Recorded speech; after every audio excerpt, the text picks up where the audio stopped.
A'udzu billahi minasyaitonir rajim. Bismillahirrahmanirrahim. Alhamdulillahi rabbil alamin. Bismillahi wassalatu wassalamu rasulillahi. Assalamualaikum. Sumain niyo po ang kapayapaan at ang pagpapala ng Panginoong may likha, ang nag-iisang Diyos ng mga Muslim, Kristiyano, Hudyo.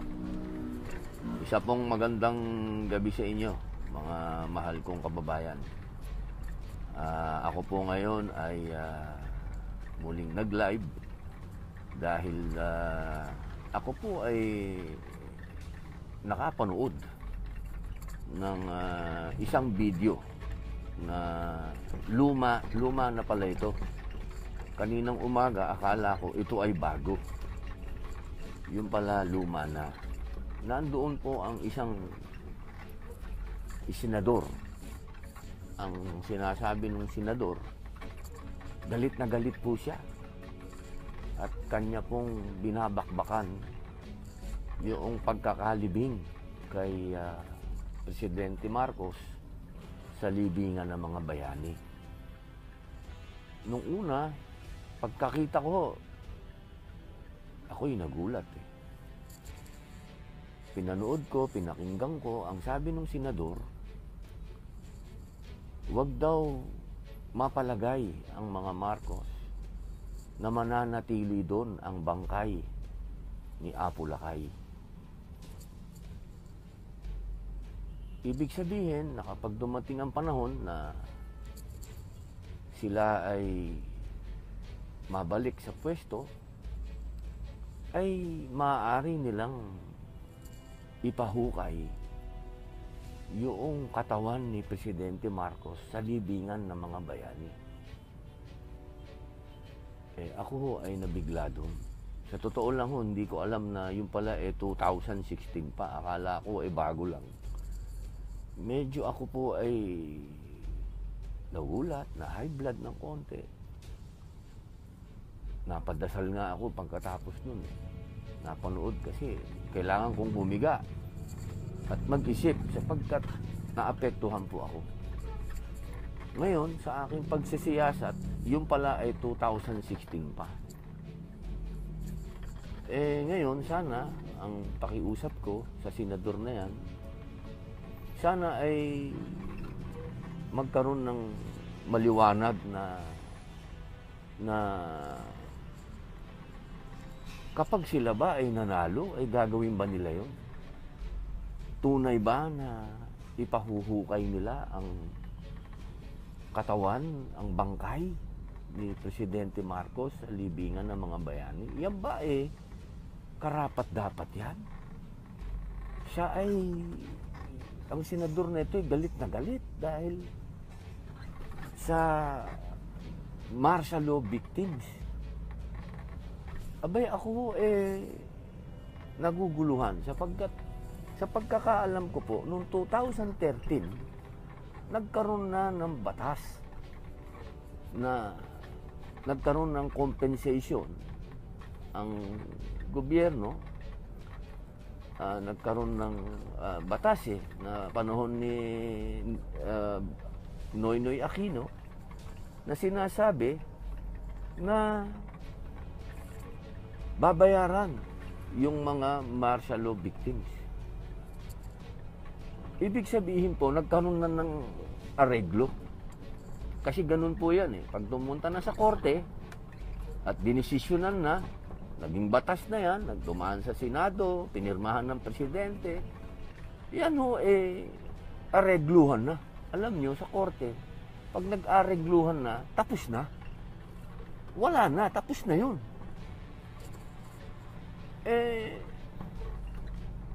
Dapat po sana, ako po umaapila dyan sa senador na yan na tumatakbo ng Vice Presidente. Sana po nagbago na yung isip ninyo. Unang-una, yung pong pagkakalibing kay Apo Lakay, yan po desisyon ng Supreme Court. Hindi po yan desisyon ng sino man. Yan po ay dumaan sa kaso, yan po ay dinesisyonan at pinahintulot ng pinakamataas na hukuman ng Pilipinas. Kaya nakakabigla po kapag halimbawa kayo po ay napunta sa pwesto na at kayo na po ang nandiyan dyan sa kataas-taasan na tinatawag po nating posisyon, wag naman po sana niyong gawin yan. Sapagkat lalabagin niyo po unang-una ang kautusan ng Supreme Court. Pangalawa, nagkaayos na po compensation na nga po Pag sinabi po kasing compensation, binayaran na. Nag-arigluhan na. Hindi naman po siguro makapilipino yung gagawin natin na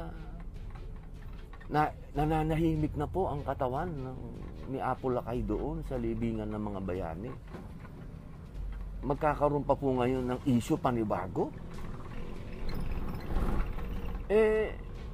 Ang sabi pa po ng senador na ito, yung pagkakalibing daw, binuksan pa ang mga sugat. Parang mali po yata yun.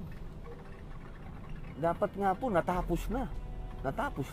Nagkabayaran na ng compensation, nailibing na si Apo Lakay dito. Ibig pong sabihin, natapos na. Bakit po sa kanyang opinion, lalong nabuksan? Parang hindi ko po maintindihan. Kasi alam niyo,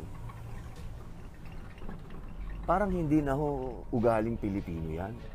Wag po tayong kailangan ang Pilipino ay mapagpakumbaba, mapagpatawad, mapagmahal. Kapag nag-arigluhan na, ayos na dapat.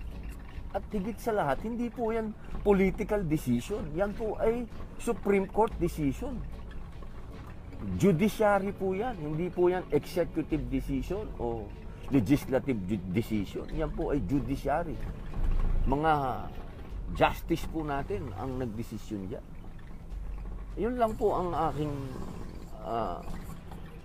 punto ngayong nag-live ako. Kasi hindi po ako matahimik magmula kaninang umaga. So, totoo lang, kanina hong nagmi-meeting ako sa mga volunteers ko. Yan ho yung inilabas kong sama ng loob na ito na ba ang politika nating mga Pilipino? Grabe na itong politika na to. Ilang dekada nang namatay si Apo Lakay. Nandun pa tayo sa... Wow! Nandun pa rin po ba tayo? At ang martial law po 50 years ago. Andun pa rin po tayo sa martial law. Bakit po? Ako po naguguluhan. Kung gusto po natin kasi na umabante ang Pilipinas, dapat po tayo magkapatawaran na. Personalin natin yung galit natin kay Apo Lakay, ay hindi po dapat. Yun po ang tinatawag na executive decision. Decision yun. Kailangan mong desisyonan. Hahayaan mo ba na ang Pilipinas ay makuha? O hindi? Nung panahon na yun, siguro naman ang majority ng mga Pilipino ay gusto ang democracy. Gusto ang American democracy. Kasi ako, bata pa ako niyan. 3 taon lang ako yan ng martial law. Pero alam ko sa panahon na yan, hanggang sa naalis ang martial law, nung 80s, alam ko sa panahon na yan, karamihan ng mga Pilipino, majority ng mga Pilipino, ay gusto ang American democracy. At hanggang ngayon naman siguro, itong mga kabataan na nabubulag o na gugustuhan nila itong mga pagpapaliwanag ng galit o siguro naman kayo, ang gusto nyo rin ay yung democracy. Gusto rin nyo, ayaw din nyo siguro na tayo ay maging komunista. Yan ang dapat po nating tandaan. Kailangan po balanse po tayo. Huwag po tayong masyadong mapoliticize ng mga kulay-kulay. Ito ako, dilaw ako, pink ako, o pula ako. Hindi po. Namnamin natin yung aral ng kasaysayan. At mula doon sa kasaysayan, magkapatawaran po tayo. Na, mga mahal kong kabataan, ano, kung sa totoo lang ho, na-save ni Apulacay ang future ninyo.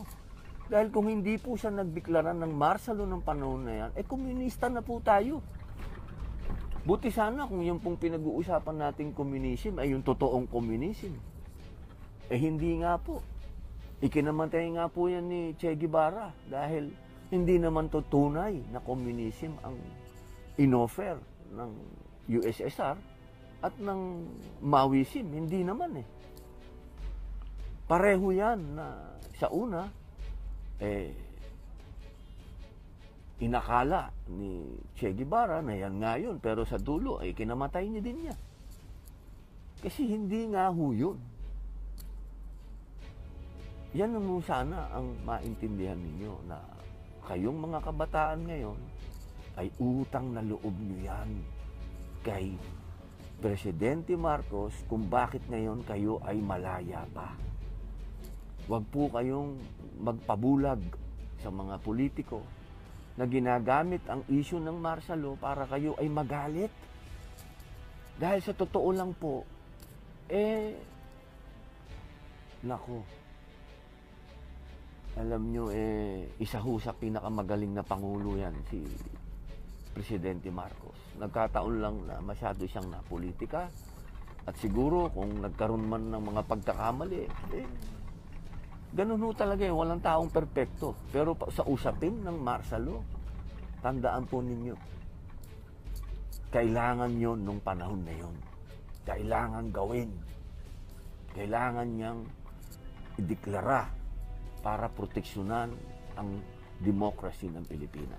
Dahil napakalakas na po ng mga mahal kong kababayan. Huwag ho natin husgahan ang isang era na wala naman tayo doon. Kung gusto nyo husgahan yung era na yun, pag-aralan po ninyo kung ano yung nangyayari nung panahon na yun. Huwag ho yung naikwento lang sa inyo na nagkaroon ng mga martial law abuse, galit na po kayo.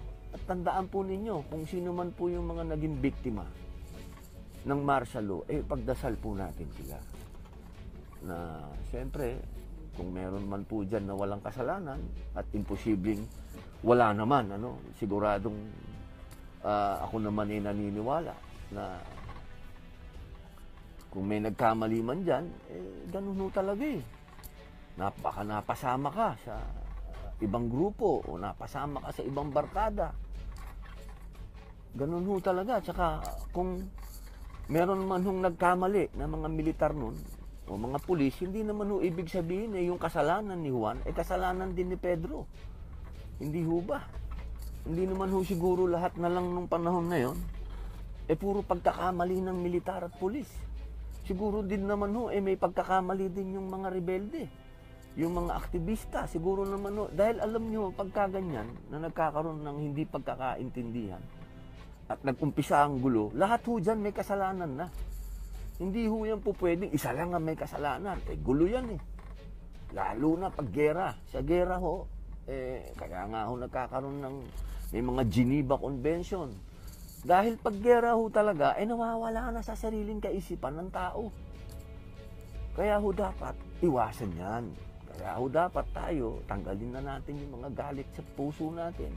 Kung may pagkakataon na magkasundo na tayo, magkaisa, gawin po natin. Huwag natin gawing political issue. Huwag po, huwag. Ako din po yung nakikiusap sa mga holy man, sa mga nagsasabi na sila po ay tao ng Panginoon Diyos. Dapat po, healing. Healing ang binibigay natin sa kapwa natin. Healing ang itinuturo natin. Hindi po hate. Wala pong pupuntahan ang hate, ang galit. Wala. Yan lang po ang ko. Pasensya na ho kayo, baka humahaba na. Gusto ko lang magkwento sa inyo ng konti kong nalalaman patungkol dyan sa era na yan, panahon na yan. Na tayo po 2021 na. Ang pinag-uusapan po natin 1972. Wow! Diyos ko naman, kung sa loob ng 5 dekada, hindi pa ho tayo makapagpatawad, wow, hopeless po tayo. Wala na po tayong pag-asa. Kailangan po move on tayo. At ang kasaysayan po ng Pilipinas ay hindi po yan nag-umpisa noong 1972. Ang kasaysayan po natin ay nag-umpisa pa ho yan wala pang Espanyol dito. Kaya po sana nakikiusap po ako dito sa senador na ito. Alam mo naman kung sino ka Nakikiusap ako sa iyo, sir.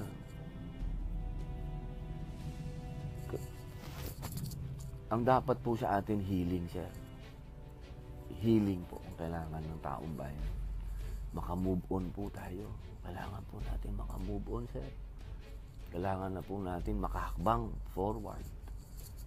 Yung pagkakalibing po kay Presidente Marcos at yung pagkakabayad po ng compensation, dapat po yun natapos na. Tapos na po tayo doon. Huwag na po tayong nakahakbang na tayo ng isa. Gusto nyo naman ipahukay. Di pag pinahukay nyo po yan, 3 hakbang pabalik po yan. Huwag po ganon. Sana ito pong 2021 neto at pagdating po sana ng maliwanagan din po kayo, sana maipaliwanag din nyo po yan. Nagbago na din po sana yung isip ninyo na gawin yan. Ano po yan tinik po yan sa ating mga Pilipino. Tinik. Healing po tayo. Lagi po tayo doon sana pupunta. Yung sitwasyon po natin ngayon dito sa bayan natin wala po tayong pupuntahan kung ganyan po tayo. Kung ating ang mga pinuno sila mismo mag-uumpisa ng galit.